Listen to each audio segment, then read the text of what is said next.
మరి కాసేపట్లో ఎర్రోల శ్రీనివాస్ను పోలీసులు నాంపల్లి కోర్టులో హాజరుపరచనున్నారు. దీనికి సంబంధించి పూర్తి అప్డేట్స్ మా ప్రతినిధి లివిల్ లైవ్లో అందిస్తారు. లివిల్ చెప్పండి. వాళ్ళ ఏదైతే ఉదయం 4:30 గంటలకు ఎర్రోల శ్రీనివాస్ను అక్రమంగా అరెస్ట్ చేసి వివిధ police station మాసప్ tank police station తీసుకురావడం కావచ్చు, తర్వాత ఇక్కడే ఉన్న చింతల్ బస్తీలోని ఏదైతే ప్రాథమిక చికిత్సాలయం అక్కడికి తీసుకెళ్ళాం, ఆ తర్వాత ఉస్మానియా హాస్పిటల్ తీసుకెళ్ళాం. ఇవన్నీ కూడా ఒక హైడ్రామా కొనసాగుతుంది. ఉదయం ఏదైతే కనీసం ఎందుకు అరెస్ట్ చేస్తున్నారో, అసలు ఏ కేసు, ఎఫ్ఐఆర్లు ఏంటి, నోటీసులు ఇవన్నీ ఏవి లేకుండానే ఇంట్లో నుంచి బలవంతంగా తీసుకెళ్లి మాసప్ ట్యాంక్ పోలీస్ స్టేషన్ తీసుకొచ్చారు. ఈ నేపథ్యంలో బీఆర్ఎస్ శ్రేణులంతా కూడా ఎర్రోల శ్రీనివాస్ ఇంటికి చేరుకున్నారు. అక్కడ కొంత హైడ్రామా కొనసాగింది.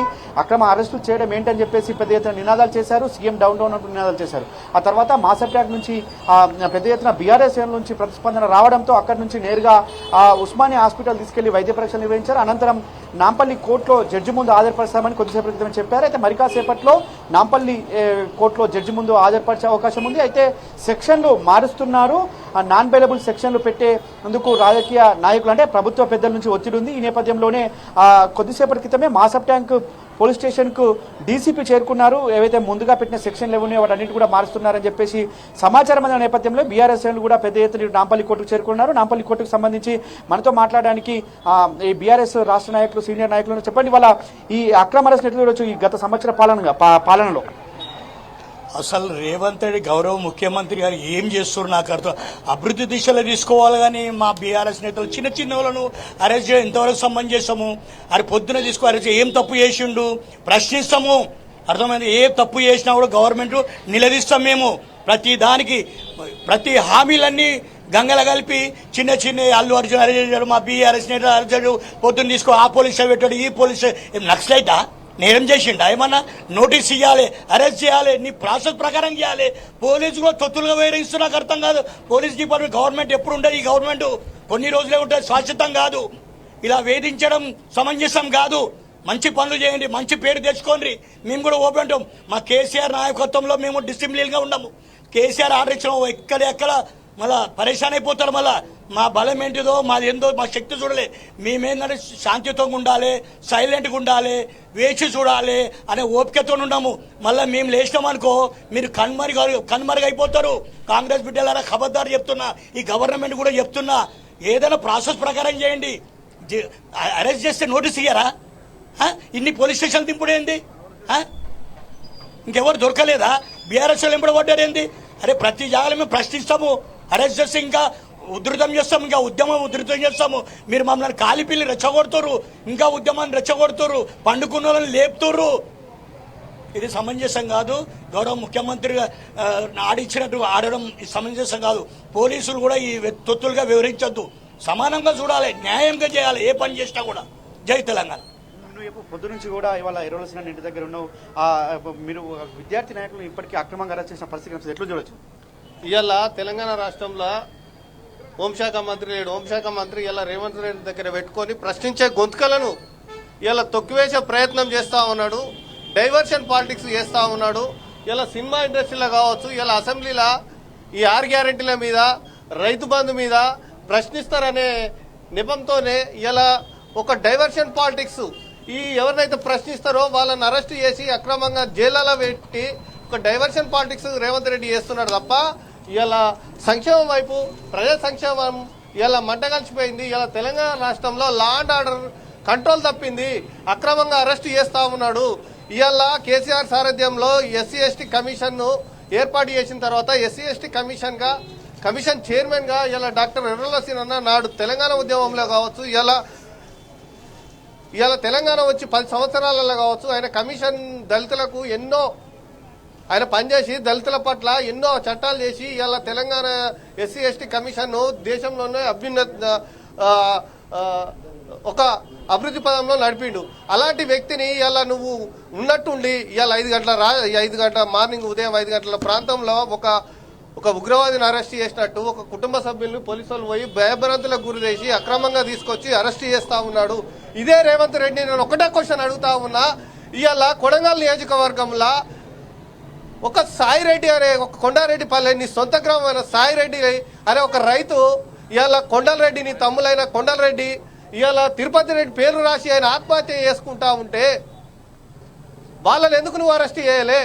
ఇవాళ ప్రశ్నించే గొంతుకలను నువ్వు ఎందుకు అరెస్ట్ చేస్తా ఉన్నావు అని మేము ప్రశ్నిస్తా ఉన్నాం నిన్ను. రేవంత్ రెడ్డి బిడా ఖబర్దార్. ఇవాళ గురుకులాలల్లా విద్యార్థులు చనిపోతా ఉన్నారు. గురుకులాలల్లా ఇవాళ చూసుకున్నట్టయితే వాళ్ళకు తేలు కరుస్తా ఉన్నాయి, ఎలుకలు కరుస్తా ఉన్నాయి, పాములు కలుస్తా ఉన్నాయి. కలుషిత ఆహారంతో విద్యార్థులు చనిపోతా ఉంటే దాని గురించి నువ్వు మాట్లాడకుండా ఇవాళ ఒక ప్రశ్నించే గొంతులో ఒక ఉద్యమకారులను అరెస్ట్ చేస్తా ఉన్నావు. ఖబర్దార్ రేవంత్ రెడ్డి. అయితే ఇవాళ ఏదైతే ఉస్మానియా హాస్పిటల్ నుంచి నేరుగా కోర్టుకు తీసుకురావాల్సిన అవసరం ఉంది, కానీ ఇవాళ కోర్టుకు తీసుకురాకుండా మరొక్కసారి ఇవాళ పోలీసులు బంజారాహిల్స్ పోలీస్ స్టేషన్ తీసుకుపోయినట్టు తెలుస్తుంది. ఎందుకు ఈ విధంగా అరెస్ట్ చేసి వైద్య పరీక్షలు చేసిన అనంతరం కోర్టుకు లేకుండా ఈ విధంగా ఎందుకు తిప్పుతారంటారు? ఉద్దేశపూర్వకంగా ప్రభుత్వం వేధింపులకు గురి చేస్తూ ఉంది. ఎర్రల శ్రీనివాస్ గారినే కాకుండా గతంలో అనేక మంది టీఆర్ఎస్ నాయకులను, ఈ సంవత్సర కాలంగా సోషల్ మీడియా కార్యకర్తలను, సోషల్ మీడియాలో ప్రభుత్వాన్ని ప్రశ్నించే వాళ్ళను, ప్రభుత్వం యొక్క అక్రమణను ఏ రకంగా ప్రశ్నించినా కానీ వాళ్ళు ఏదో రకంగా భయపెట్టాలనే ప్రయత్నం ఈ ప్రభుత్వం చేస్తూ ఉంది. మార్నింగ్ నుంచి కూడా ఒక డ్రామా నడుస్తూ ఉంది. 5 గంటలకు పోయేసి అరెస్ట్ చేయడము, వాళ్ళ యొక్క కుటుంబ సభ్యులకు సమాచారం ఇవ్వకపోవడము, ఇప్పుడు పోలీస్ స్టేషన్లో తిప్పడము. ఆల్రెడీ ఒకసారి చింతల బస్తీలో పరీక్షలు చేశారని చెప్పారు, మళ్ళీ ఇప్పుడు వైద్య పరీక్షలు చేశారని చెప్పారు. నేరుగా కోర్టుకు తీసుకొస్తారని చెప్పేసి అందరూ ఇక్కడ వెయిట్ చేస్తూ ఉంటే మళ్ళీ ఇప్పుడు ఇంకో పోలీస్ స్టేషన్కి తీసుకెళ్లారని చెప్పేసి సమాచారం వస్తూ ఉంది. ఇది బీఆర్ఎస్ పార్టీ నాయకులను, కార్యకర్తలను అక్రమంగా కేసులు పెట్టి వేధిస్తే వీళ్ళు భయపడతారు, మాట్లాడరు, మా ప్రభుత్వం యొక్క చర్యలను ఖండించరు, వెనుకకు పోతారనే ఒక చిల్లర ఆలోచన రేవంత్ రెడ్డి ప్రభుత్వం చేస్తూ ఉంది. అది వాళ్ళ తప్పుడు ఆలోచన. ఇదంతా కూడా ఉద్యమాల నేపథ్యం ఉన్నటువంటి ఒక పార్టీలో ఉన్నటువంటి నాయకులు. ఎర్రల శ్రీనివాస్ గారు ప్రత్యేకించి దళిత ప్రజల యొక్క హక్కుల కోసము, బహుజన హక్కుల కోసము తెలంగాణ ఉద్యమంలో క్రియాశీలకంగా పనిచేసినటువంటి ఒక సోదరుడు. ఇవాళ ఆ రోజు బంజారాహిల్స్లో ఒక కేసు పెట్టడం కోసము కౌశిక్ రెడ్డి గారితో మిగతా వాళ్ళతో కలిసి వెళ్ళిన పాపానికి కేసు పెట్టారని చెప్పేసి వాళ్ళు చెప్తా ఉన్నారు. వాస్తవాలు తెలియాలి. ఏది ఏమన్నా కానీ మీరు రాజకీయ పార్టీలు, ప్రతిపక్షంలో ఉన్నటువంటి ఒక పార్టీ యొక్క గొంతు నొక్కదాలే, నాయకులను బెదిరించాలి, రాజకీయ పార్టీ కార్యకర్తల మీద కక్షాదింపు చేస్తామంటే సరైన పద్ధతి కాదు. ఇప్పటికే అనేక సార్లు కోర్టులు మీకు సరైన తీర్పునిచ్చినాయి ఈ విషయాల్లో. ఇటువంటి అక్రమ కేసులు పెట్టిన ప్రతిసారి కూడా మా నాయకులకు మరి కోర్టునిచ్చినటువంటి ఊరట మీరు చూస్తూ ఉన్నారు. అంటే మీ వాదన, ప్రభుత్వం యొక్క వాదన తప్పు అని అనేక సార్లు నిరూపితమవుతా ఉంది. అయినా కానీ పదే పదే పదే పదే ఈ కేసులు పెట్టడాన్ని, ప్రత్యేకించి సెలవు రోజులలో కేసులు పెట్టి ఎట్లా బెయిల్ రాకుండా చేసే ప్రయత్నం చేద్దామనే మీ ప్రయత్నాలు ఏదో ఉన్నాయో ఇవి కొనసాగవు. కొద్ది రోజులు మీ నిర్బంధం మొన్న మీరు చూసినారు.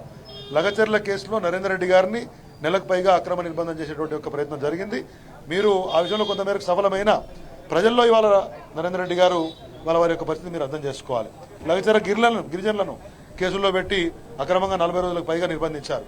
ఈ రకమైన నిర్బంధం ప్రభుత్వానికి సరికాదు. ప్రజాస్వామ్యయుతంగా ఎన్నుకున్న ఒక ప్రభుత్వం ఇవాళ వ్యవహరించాల్సినటువంటి తీరు ఇది కాదు. ప్రజాస్వామ్యంలో ప్రతిపక్షం ఉంటుంది, బాధ్యతాయుతంగా ఉంటుంది, ప్రజల వైపు ఉంటుంది, ప్రశ్నిస్తుంది. మీరు నియంతృత్వ ధోరణి ఈ విధంగా ఉంటే సరికాదు. ప్రజలు ప్రతినిత్యం అన్నీ గమనిస్తూ ఉన్నారు. ప్రజల వైపు నుంచి ఎవరు పోరాడుతూ ఉన్నారు, ప్రభుత్వం ఏ విధంగా వ్యవహరిస్తుందనే విషయాన్ని అందరూ గమనిస్తూ ఉన్నారు. రేవంత్ రెడ్డి ప్రభుత్వానికి ప్రజాక్షేత్రంలో బుద్ధి చెప్పక తప్పదు. ఏదేమైనప్పటికీ ఉదయం 5 గంటల నుంచి హైడ్రామా కొనసాగుతూనే ఉంది.